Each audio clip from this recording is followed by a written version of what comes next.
So we're here on the show floor at Identity Week Europe 2025, where I'm joined now by Mark Hanhart from ABN AMRO.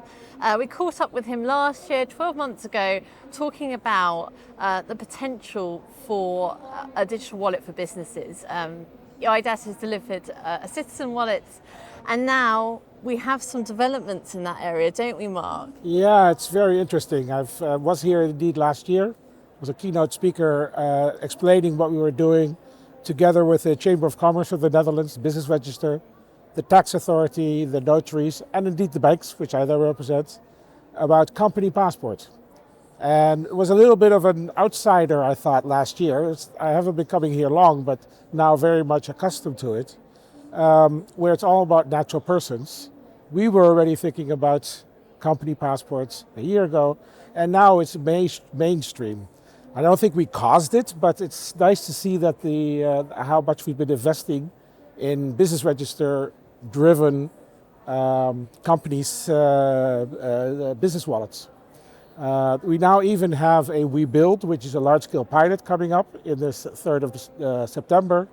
And we really believe that we can, together with WeBuild, create a much more competitive Europe.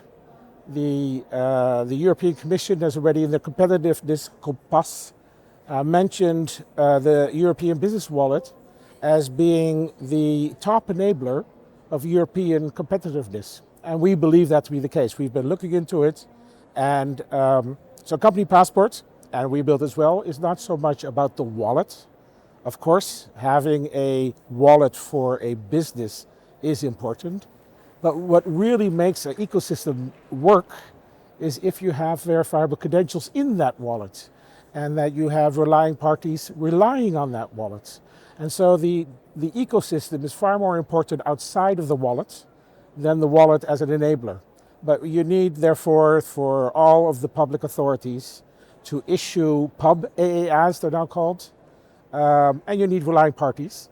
And so both Company Passport and the European Banking Federation have issued Have Your Say contribution in the consultancy response that the European Commission has asked for. And they're on the internet. Very much invites the viewers to have a look at it. It's being talked about. It's the name of the game at the moment.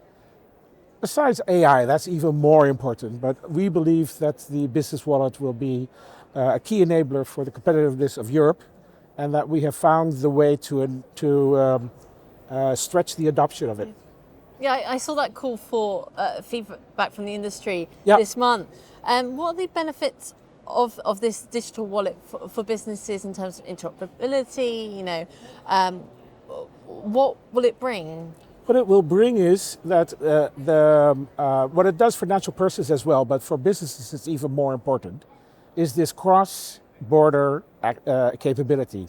So where the European Union has had a single market from the start, the fact that we can now interact across the border and we can identify ourselves as a business across the border makes the single market a single market.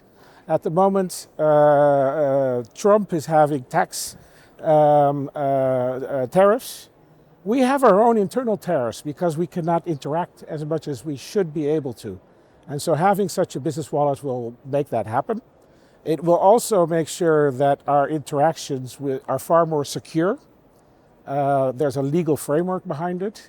So also for domestic business, there's almost only benefits. It's machine readable, and therefore takes away a lot of the administrative costs that our businesses and indeed our banks have at the moment. Is there a timeline really for this EU-wide system and the regulation behind it, something similar to EIDAS? So it's still being ironed out, but from my perspective, EIDAS at the moment is very clear that for natural persons and for legal persons, and legal persons are businesses, the timelines are clear. So the timeline is that each member state must give the opportunity to a natural person and to a legal person to have a wallet by the end of 2026. The addition that comes from the business wallet is that it's not only legal persons, but also all kinds of other entities that are not a legal person. So you have the partnerships, you have NGOs, you have public authorities. These are not legal persons.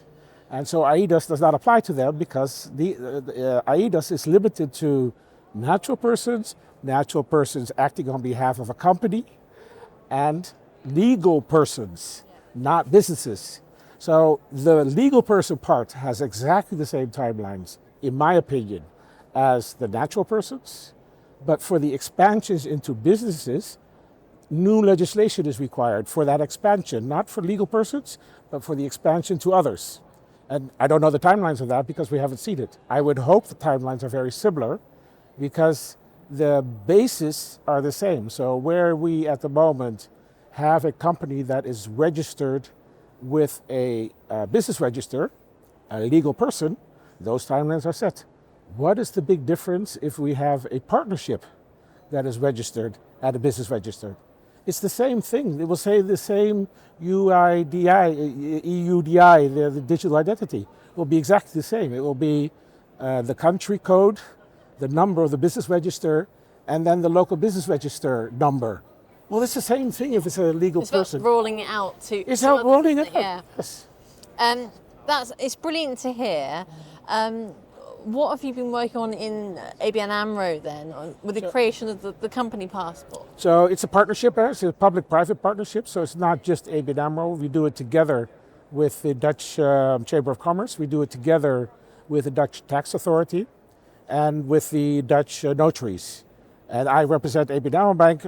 They pay my salary, but I work on behalf of the Dutch banking,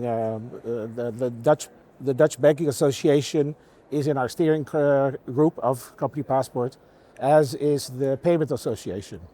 And so what we've been doing is working out, and we've actually worked backwards.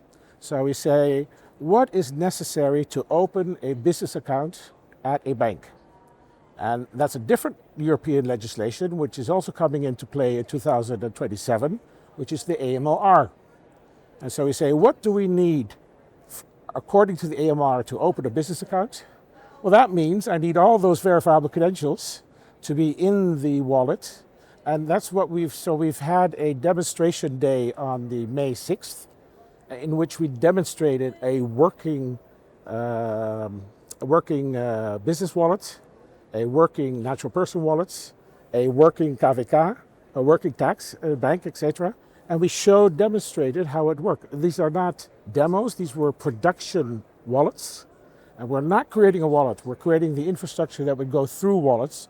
Other people can make the wallets. But it's a demonstration where you can see it going end to end. It's really fascinating to hear the developments over the last year, really. Yeah, it's as if I'm on a different planet from a year ago to now. Conversation. Yeah. Thank you so much for your time today. Well, thank you for having me. Cheers.